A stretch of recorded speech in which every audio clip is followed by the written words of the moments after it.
की तीव्रता का डिफिनीशन अभी पिछले लेक्चर में बताए थे कि वैद्युत क्षेत्र की तीव्रता क्या होती है, उसकी परिभाषा बताए थे। किसी आवेश अथवा आवेश समुदाय के चारों ओर का वह क्षेत्र जिसमें कोई दूसरा आवेश रखने पर आकर्षित या प्रतिकर्षित होता है, तो उस क्षेत्र को क्या कहते हैं? उन आवेशों की वैद्युत क्षेत्र की तीव्रता कहते हैं या वैद्युत क्षेत्र कहते हैं। और वैद्युत क्षेत्र की तीव्रता के लिए डिफिनीशन क्या बताया गया था कि वैद्युत क्षेत्र के भीतर किसी परीक्षण आवेश को लाने पर किसी बिंदु पर उस परीक्षण आवेश पर लगने वाले बल तथा परीक्षण आवेश के अनुपात को ही उस बिंदु पर वैद्युत क्षेत्र की तीव्रता कहते हैं।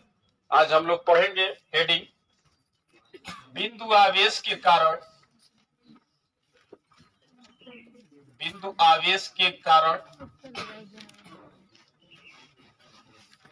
किसी बिंदु पर वैद्युत क्षेत्र की तीव्रता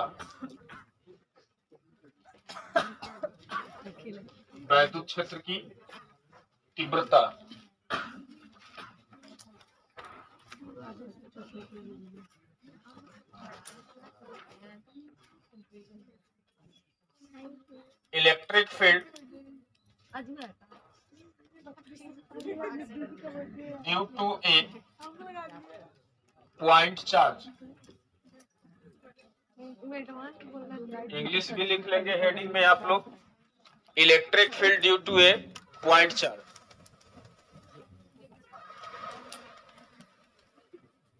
मतलब वही रहेगा।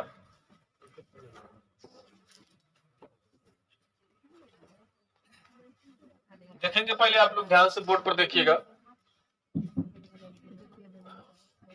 मान लीजिए यहां कोई बिंदु आवेश है प्लस क्यू ले लेते हैं और इससे आर दूरी पर कोई पॉइंट है पी और इस बिंदु पर हमें वैद्युत क्षेत्र की तीव्रता निकालनी है। इस आवेश की वैद्युत क्षेत्र की तीव्रता निकालनी है। प्लस क्यू आवेश के कारण आर दूरी पर बिंदु पी पर वैद्युत क्षेत्र की तीव्रता निकालनी है। डिस्टेंस हमको पता है, आवेश हमको पता है, तो वैद्युत क्षेत्र की तीव्रता निकालेंगे कैसे? तो ध्यान से हमारी बात सुनिएगा। ये प्लस क्यू आवेश था तो इसका अपना वैद्युत क्षेत्र होगा और उसके वैद्युत क्षेत्र के भीतर यहाँ कोई पॉइंट है पी, इस पर हमें वैद्युत क्षेत्र की तीव्रता ज्ञात करनी है। जिस बिंदु पर वैद्युत क्षेत्र की तीव्रता ज्ञात करनी है उस पर आप एक परीक्षण आवेश लेकर के आएंगे क्यू नॉट, और हम बताए थे कि परीक्षण आवेश सदैव धन आवेश होता है। इसका आंकिक मान इतना कम होता है या इसका खुद का प्रभाव इतना कम होता है कि यह किसी आवेश के वैद्युत क्षेत्र के प्रभाव को प्रभावित नहीं कर पाता है। जब इस पर आप क्यू नॉट परीक्षण आवेश लेकर के आएंगे, रखेंगे, यहां परीक्षण आवेश है, ये परीक्षण आवेश टेस्ट चार्ज। परीक्षण आवेश सदैव धनात्मक होता है और जो हम पॉइंट चार्ज लिए हैं, ठीक ना, बिंदु आवेश जो लिए हैं वो भी प्लस क्यू ही है।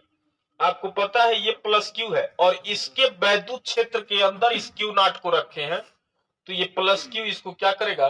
प्रतिकर्षित करके दूर भगाएगा और भगाएगा तो कुछ फोर्स लगा करके प्रतिकर्षित करेगा। उस फोर्स को हम मान लेते हैं एफ है। कूलाम के नियम से, आपको कूलाम का नियम पढ़ाया गया। कूलाम के नियम से दो आवेशों के बीच लगने वाले वैद्युत बल का मान आप जानते हैं, F = 1/4πε0। Q1 की जगह Q लिखेंगे, इंटू Q नॉट लिखेंगे और डिवाइड बाय इनके बीच का डिस्टेंस R² होगा। ठीक, यानी कि ये आवेश था, इसके चारों ओर इसका अपना वैद्युत क्षेत्र है। उसके वैद्युत क्षेत्र के अंदर किसी बिंदु P पर आप एक परीक्षण आवेश रखे हैं। इस परीक्षण आवेश पर लगने वाला बल F है। क्योंकि इसके वैद्युत क्षेत्र के अंदर आप रखेंगे तो ये वाला आवेश इसको क्या करेगा? प्रतिकर्षित करेगा, कुछ फोर्स लगाएगा, उस फोर्स का हम मान निकाल लिए। अब वैद्युत क्षेत्र की तीव्रता की परिभाषा से डिफिनीशन बता है। क्या बताए थे डिफिनीशन? किसी बिंदु पर वैद्युत क्षेत्र की तीव्रता कैपिटल ई उस बिंदु पर रखे गए परीक्षण आवेश पर लगने वाले बल F तथा परीक्षण आवेश की अनुपात को इस बिंदु की वैद्युत क्षेत्र की तीव्रता कहते हैं, यानी कि E बराबर F अपान Q नॉट होगा। E बराबर F का मान हम पहले ही निकाल लिए कि ये वाला प्लस चार्ज इस परीक्षण आवेश को कितने बल से प्रतिकर्षित कर रहा था, तो लिखेंगे F का मान 1 upon 4 pi epsilon 0 Q into Q not divide by R square और कुल के बटे में Q नॉट रहेगा। ये Q नॉट से Q नॉट कट गया। E बराबर 1 अपान 4 पाई एप्सिलॉन 0 Q और बाई क्या होगा R स्क्वायर होगा। ये वैद्युत क्षेत्र की तीव्रता है किस आवेश के कारण, इस प्लस Q आवेश के कारण। कितनी दूरी पर इस आवेश से, R दूरी पर। यानी कि अगर आपको आवेश की वैल्यू पता है और किस दूरी पर आपको वैद्युत क्षेत्र की तीव्रता निकालना है, वो डिस्टेंस आपको पता हो जाए, तो आप वैद्युत क्षेत्र की तीव्रता इस फार्मूले से निकाल सकते हैं। अभी देखिएगा, ध्यान से देखिएगा, आगे हम बताते हैं। अगर मान लीजिए इसको देख करके अगर आपको लिखना है, तो मान लीजिए यहाँ पर कोई +4 कैपिटल Q आवेश है और इससे a दूरी पर किसी बिंदु पर हमसे वैद्युत क्षेत्र की तीव्रता पूछी जाए, तो आप इसको देख करके क्या लिखेंगे, E बराबर 1 अपान 4 पाई एप्सिलॉन 0 रहेगा। आवेश था 4Q, डिस्टेंस था a, तो a का स्क्वायर लिख देंगे। तो इस आवेश के कारण आप a दूरी पर हमको वैद्युत क्षेत्र की तीव्रता पता हो गई। ये था कोई पॉइंट चार्ज था। ठीक, एक बात और हम आपको बताते हैं।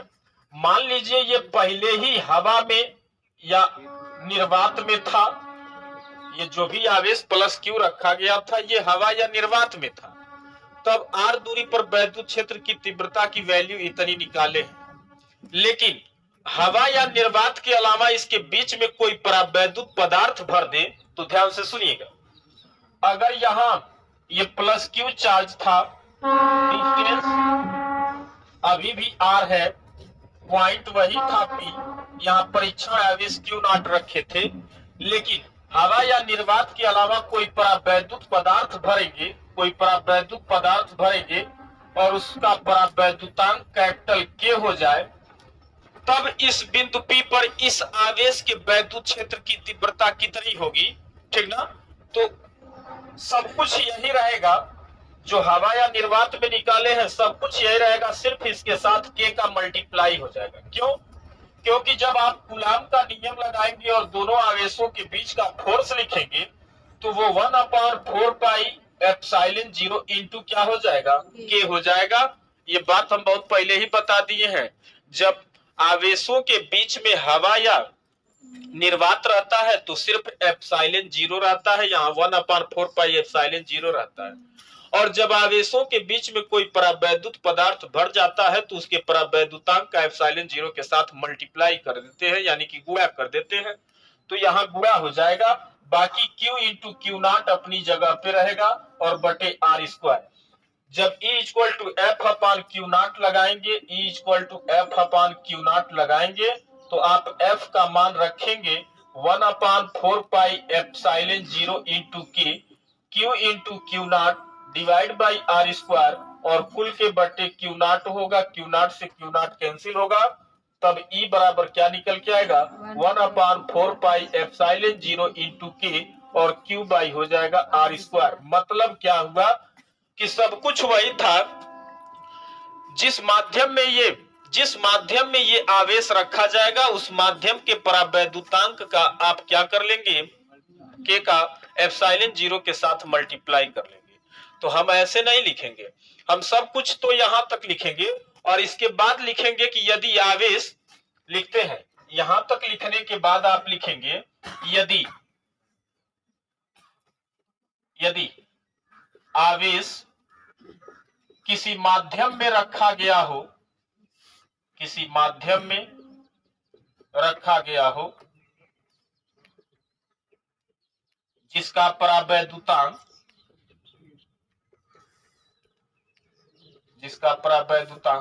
K हो, तब वैद्युत क्षेत्र की तीव्रता तब वैद्युत क्षेत्र की तीव्रता E बराबर 1/4πε0 इंटू के और Q बाई क्या हो जाएगा R स्क्वायर होगा।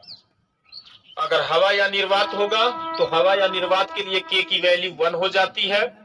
अगर कोई परावैद्युत पदार्थ है, जैसे इस आवेश को मान लीजिए अभी हवा में रखे थे, तो 1/4πε0 Q बाई R स्क्वायर होगा। अगर इसे किसी आयल में डुबा दीजिए, अगर उस आयल यानी कि उस तेल का परावैद्युतांक कैपिटल के हो तो ε0 के साथ सिर्फ के का मल्टीप्लाई कर लेंगे। या हो सकता है कि जिस दूरी पर हमसे पूछा जा रहा था वैद्युत क्षेत्र की तीव्रता, तो उस दूरी तक इस आवेश से उस दूरी तक मान लीजिए हो सकता है कि यहाँ कागज भर दिया गया हो, या मोम भर दिया गया हो, या लकड़ी का गुटका भर दिया गया हो। जो कुछ भी माध्यम आएगा उसका परावैद्युतांक जरूर होगा। और हम फिलहाल क्या मान के चलते हैं, परावैद्युतांक को कैपिटल के मान के चलते हैं। और जब न्यूमेरिकल प्रश्न बनता है तो इस कैपिटल के की वैल्यू दी रहती है और बहुत आसानी से आप के का मान रख करके आप वैद्युत क्षेत्र की तीव्रता निकाल लेंगे। यानी कि देखा जाए इस फार्मूले को तो ध्यान से सुनिएगा हमारी बात। वैद्युत क्षेत्र की तीव्रता किसी बिंदु आवेश के कारण वैद्युत क्षेत्र की तीव्रता किसी दूरी पर दो बातों पर निर्भर कर रही है। पहले तो सुनिएगा 1/4πε0 इंटू के, ये तो एक नियतांक होता है। देखा जाए तो E प्रोपोर्शनल Q हो जाएगा। अगर इसको आप कांस्टेंट मान लें, थोड़े समय के लिए डिस्टेंस को न बदला जाए, डिस्टेंस को भी यानी कि दूरी को भी कांस्टेंट मान ले, तो E प्रोपोर्शनल क्या होगा Q। यानी कि जैसे जैसे चार्ज की वैल्यू बढ़ाएंगे तो उस बिंदु पर उस दूरी पर वैद्युत क्षेत्र की तीव्रता का मान बढ़ता जाएगा।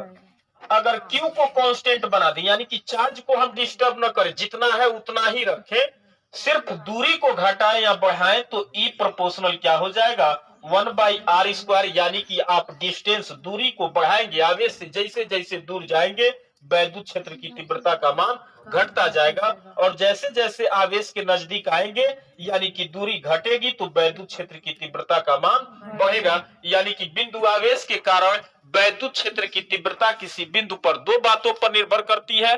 पहला नंबर तो वह आवेश के अनुक्रमानुपाती होता है, जैसे जैसे आवेश को बढ़ाएंगे वैद्युत क्षेत्र की तीव्रता बढ़ेगी।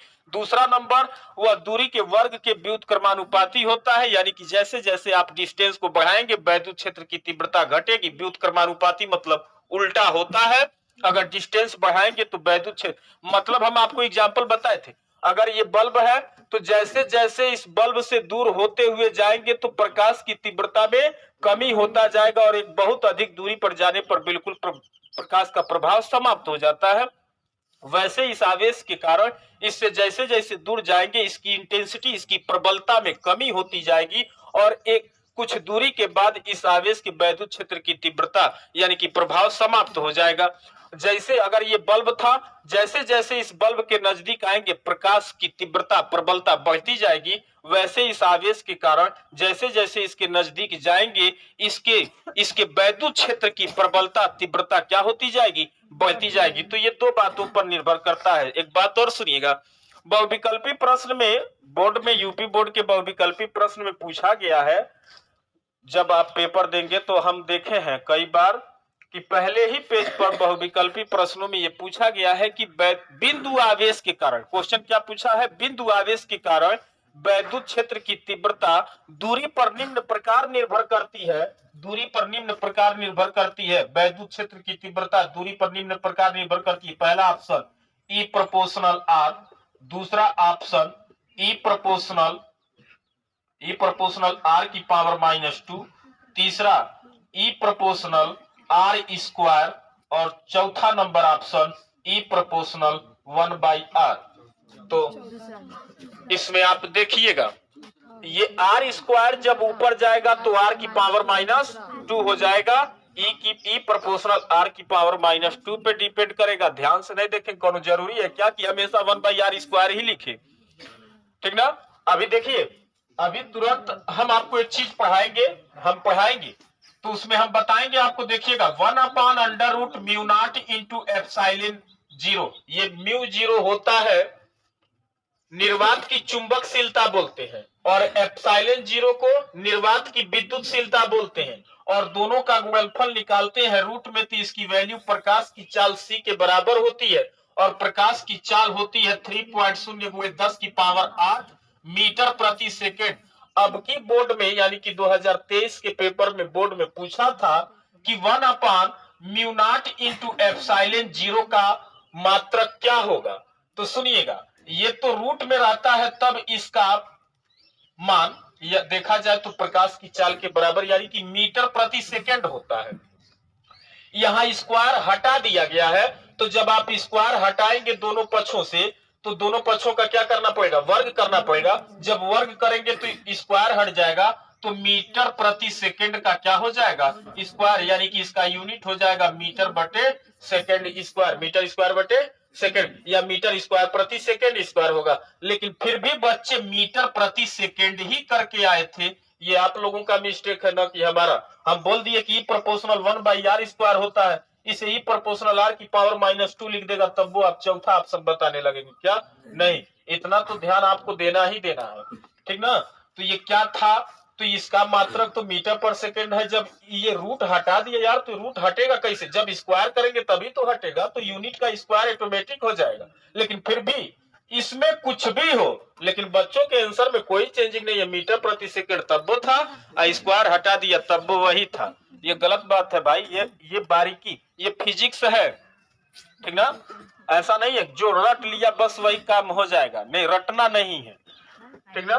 तो ये बहुविकल्पी प्रश्न में ये पूछ चुका है कि वैद्युत क्षेत्र की तीव्रता बिंदु आवेश के कारण वैद्युत क्षेत्र की तीव्रता दूरी पर किस प्रकार निर्भर करती है। तो आप क्या बताएंगे, कहेंगे कि यह दूरी के वर्ग के व्युत्क्रमानुपाती होता है, और देखा जाए तो यह चार्ज क्या होता है, अनुक्रमानुपाती होता है। जैसे जैसे आवेश की वैल्यू बढ़ाते जाएंगे वैद्युत क्षेत्र की तीव्रता का मान बढ़ता जाएगा, दूरी बढ़ाएंगे तो वैद्युत क्षेत्र की तीव्रता घटती जाएगी, जैसे जैसे नजदीक आएंगे यानी कि दूरी घटाएंगे तो वैद्युत क्षेत्र की तीव्रता बढ़ती जाएगी।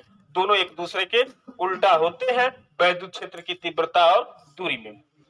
तो ध्यान दीजिएगा, बिंदु आवेश के कारण वैद्युत क्षेत्र की तीव्रता निकालना है, तो अगर आपको आवेश पता है Q और डिस्टेंस पता है r स्क्वायर, 1/4πε0 की वैल्यू आपको ऑलरेडी पता है 9.0 इंटू 10 की पावर 9 होता है ना अंकित मान इसका, तो ये तो पता ही है क्योंकि ये तो कांस्टेंट है। और वैद्युत क्षेत्र की तीव्रता निकालने के लिए किसी आवेश के कारण आवेश और दूरी का मान पता हो जाएगा तो आप निकाल सकते हैं। हम एग्जांपल में दिखाए कि अगर यहाँ Q था, हमने 4Q ले लिया, दूरी R था उसकी जगह पर A ले लिया, तब भी E बराबर 1/4πε0, Q की जगह हमने 4Q लिखा और R की जगह पर ये डिस्टेंस था तो A स्क्वायर लिख दिया। कोई जरूरी है क्या, अगर यहाँ पर -4Q रहे या -5Q चार्ज रहे और डिस्टेंस x रहे, यहाँ पॉइंट है, तब वैद्युत क्षेत्र की तीव्रता 1/4πε0 और क्या हो जाएगा 5Q/x स्क्वायर हो जाएगा। एक बात बता दें, इसमें प्लस और माइनस का अंतर क्या होता है। हम बताए थे कि धन आवेश के कारण वैद्युत क्षेत्र की तीव्रता की दिशा उससे दूर होती है और माइनस आवेश के कारण वैद्युत क्षेत्र की तीव्रता की दिशा उसकी ओर होती है। यानी कि अगर ये +4Q आवेश था तो इस पॉइंट पर वैद्युत क्षेत्र की तीव्रता की दिशा उससे दूर होगी, ये वेक्टर E का डायरेक्शन हो गया। अगर ये -5Q था तो वैद्युत क्षेत्र की तीव्रता की दिशा उसकी ओर हो जाएगी, यानी कि अब वेक्टर E का डायरेक्शन माइनस की ओर हो गया। प्लस माइनस का मतलब सिर्फ डायरेक्शन दे करके हम बताएंगे, न कि आप आंकिक मान में प्लस और माइनस लिखेंगे। बात क्लियर है। आंकिक मान में जैसे आप क्या लिखे थे, कूलाम का बल निकाल रहे थे, तो जब प्लस माइनस आवेश था तब भी आप प्लस में ही वैल्यू रख करके और लास्ट में सॉल्यूशन निकाल करके कहते हैं कि आकर्षण है, और दोनों प्लस रहेगा तो लास्ट में आंसर निकाल करके क्या बोलते हैं, प्रतिकर्षण है। वैसे इन आवेशों के कारण वैद्युत क्षेत्र की तीव्रता निकालनी है तो कान खोल के ध्यान से सुन लीजिएगा। धन आवेश के कारण किसी बिंदु पर वैद्युत क्षेत्र की तीव्रता पूछी जाए तो उस बिंदु पर वैद्युत क्षेत्र की तीव्रता की दिशा धन आवेश से दूर होती है और माइनस आवेश के कारण उसकी ओर होती है। ये प्लस माइनस का आप डायरेक्शन बनाएंगे, बाकी आंकिक मान को आप हमेशा धनात्मक में ही लिखेंगे। और हम आपको बताए थे कि वैद्युत क्षेत्र की तीव्रता एक सदिश राशि होती है, क्योंकि बल एक सदिश राशि होता है। चार्ज अदिश राशि होता है, जब सदिश में अदिश का भाग करते हैं तब भी प्राप्त राशि सदिश ही होती है, यानी कि वैद्युत क्षेत्र की तीव्रता सदिश राशि होगी और इसकी दिशा उस बिंदु पर रखे गए परीक्षण आवेश पर लगने वाले बल की दिशा पर होगी। देखिए यहाँ परीक्षण आवेश प्लस क्यू नॉट रखे थे, तो ये वाला प्लस उसको प्रतिकर्षित कर रहा था, दूर हट रहा था, यानी कि वैद्युत क्षेत्र की तीव्रता की दिशा धन आवेश के कारण उससे दूर होगी। अगर आप यहाँ परीक्षण आवेश रखेंगे प्लस क्यू नॉट, परीक्षण आवेश तो ऑलवेज धनात्मक होता है, ये माइनस था तो माइनस वाला इस प्लस को क्या करेगा, अपनी ओर खींचेगा, यानी कि बल का डायरेक्शन अब इधर आ जाएगा, तो वैद्युत क्षेत्र की तीव्रता का डायरेक्शन भी इधर ही होगा। ठीक ना, तो ये प्लस माइनस के कारण वैद्युत क्षेत्र। और हम क्या बताए कि जब हवा या निर्वात में था तो सिर्फ एप्सिलॉन 0 था, और हवा या निर्वात के अलावा इन आवेशों के बीच में या इस आवेश को किसी माध्यम में रख देंगे तो उस माध्यम के परावैद्युतांक का एप्सिलॉन 0 के साथ मल्टीप्लाई कर देंगे, आपका आंसर पता चल जाएगा। बात क्लियर है? एग्जाम्पल देखिए, एक समबाहु त्रिभुज है, समबाहु त्रिभुज है, यानी कि इसके दो शीर्ष ए बी और तीसरा है सी। ए पर प्लस क्यू आवेश, बी पर भी प्लस क्यू आवेश रखा गया है, सिर्फ दो शीर्षों पर आवेश रखा गया। समबाहु त्रिभुज वह त्रिभुज होता है जिसकी तीनों भुजाएं आपस में बराबर होती हैं। क्या? अगर मान लीजिए इसकी एक भुजा की लंबाई ए है तो तीनों भुजाओं की लंबाई आपस में बराबर हो। सवाल क्या है कि बिंदु सी पर दोनों आवेशों के कारण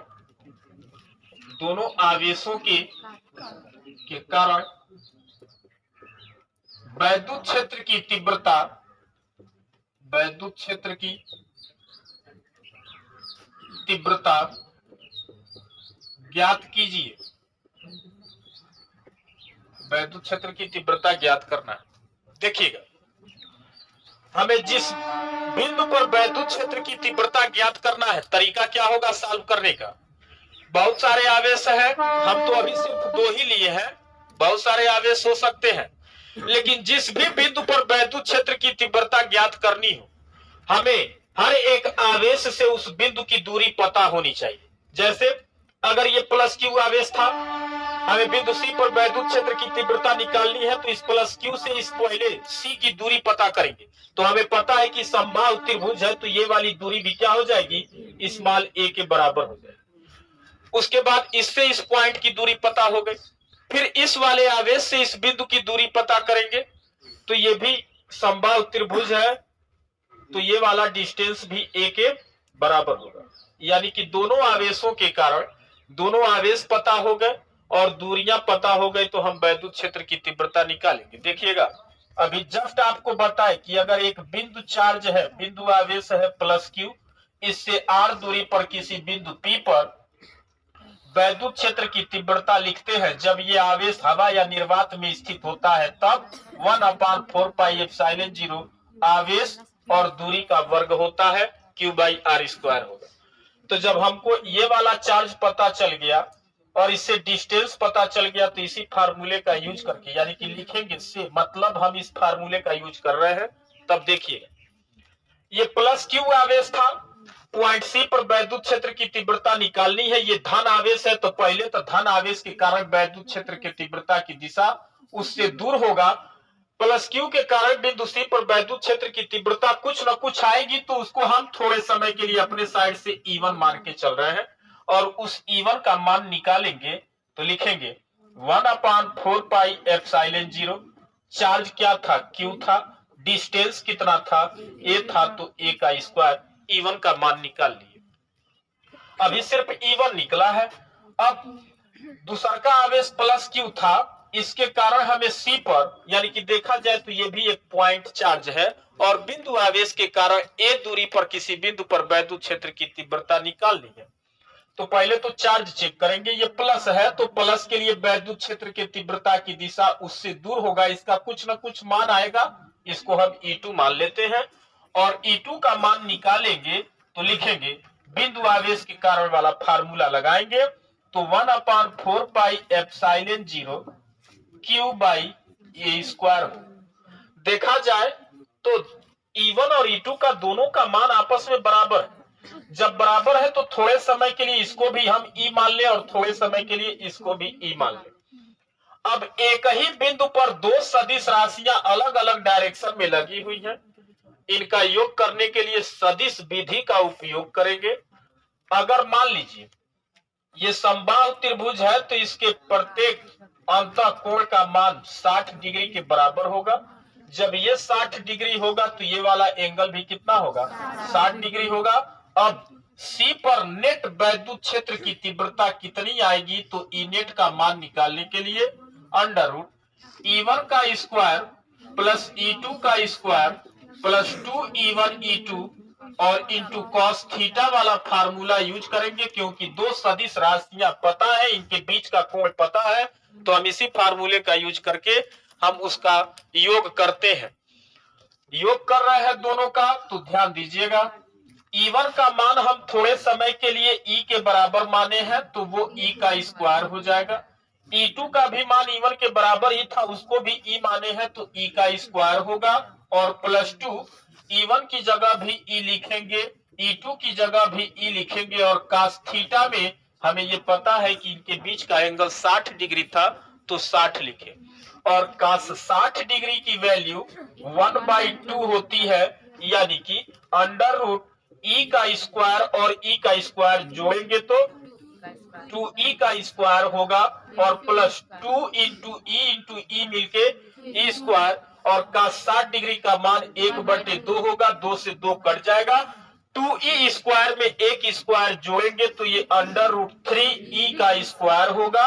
E स्क्वायर को रूट से बाहर निकालेंगे तो E इंटू रूट 3 होगा। ये E नेट का मान निकल के आया। लेकिन अभी भी ये फाइनल नहीं हुआ है। हम जिसको E माने थे दोनों सेम था, दोनों में से कोनो एगो उठा के लिख देना है, तो लिखें। तो ये 1/4 पाई epsilon 0 into Q by A square और इंटू में रूट 3 का मल्टीप्लाई होगा।